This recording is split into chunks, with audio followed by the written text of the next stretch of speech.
So, what does it really take to be a writer? And how good do you have to be a successful writer? I'm going to share with you today, and it might not be what you think. Hey, everybody, I'm Ricky Heller from rickyheller.com. I'm a writer, editor, and book coach, and I help you finally get that book written so you can share your message with the world.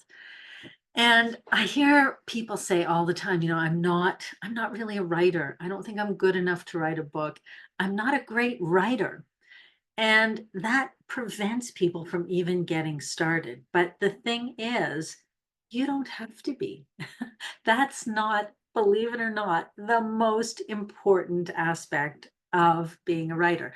When I, do research on different publishers and agents and what they're looking for, it's kind of known in the industry that if you're writing a novel, then the focus is on the actual quality of the writing for the most part. But if you're writing a nonfiction book, in many cases, the publisher doesn't even care that much what kind of writing the person does or has done. They're much more interested in the content of your book. Because why? Because you can always improve the writing if you get the help of an editor, if you get the help of a ghostwriter.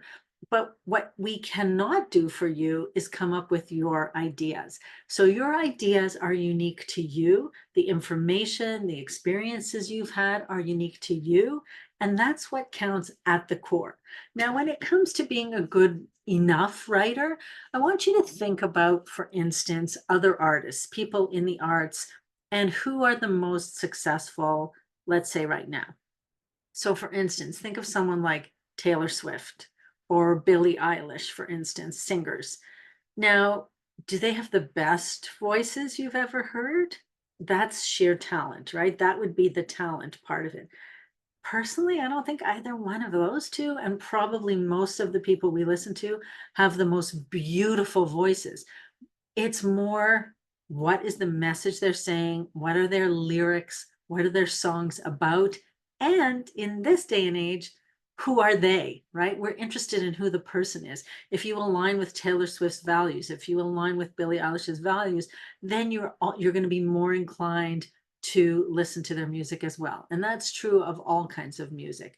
So if you think about it in those terms, the way you write a book is very, very similar. Your audience is most interested before anything else in what you're actually saying and who you are, who's the person saying it, and the way in which you say it, as long as it's competent, they're okay with that, right?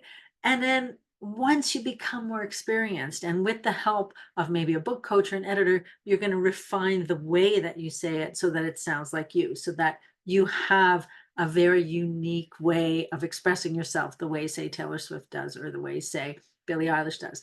But you don't have to be a Celine Dion when it comes to your voice, right? Or you don't have to be a Barbara Streisand when it comes to your voice. For those two women, we are enthralled by the way they sound, by the quality of their voices. That's the artistry.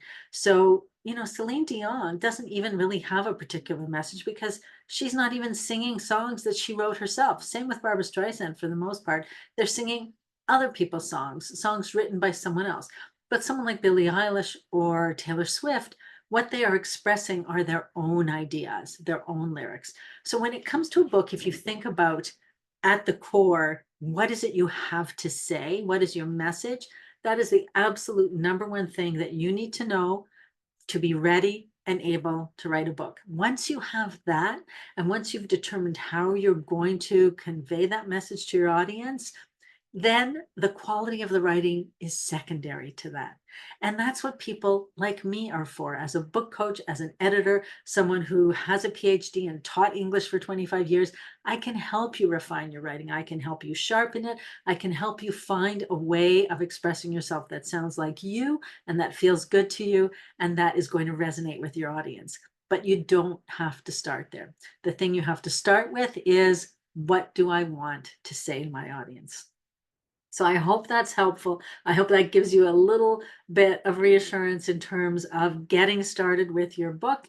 For more tips like this, I hope you will subscribe to my weekly email newsletter. If you go to rickiheller.com/subscribe, and you'll get a newsletter every Sunday where I talk more about how you can write, how you can improve your writing, more about using story in your writing, and of course, the occasional cute dog photo, because I'm all about the dogs and the writing. So hope to see you next time. Thanks for joining me. Have a great week, everybody.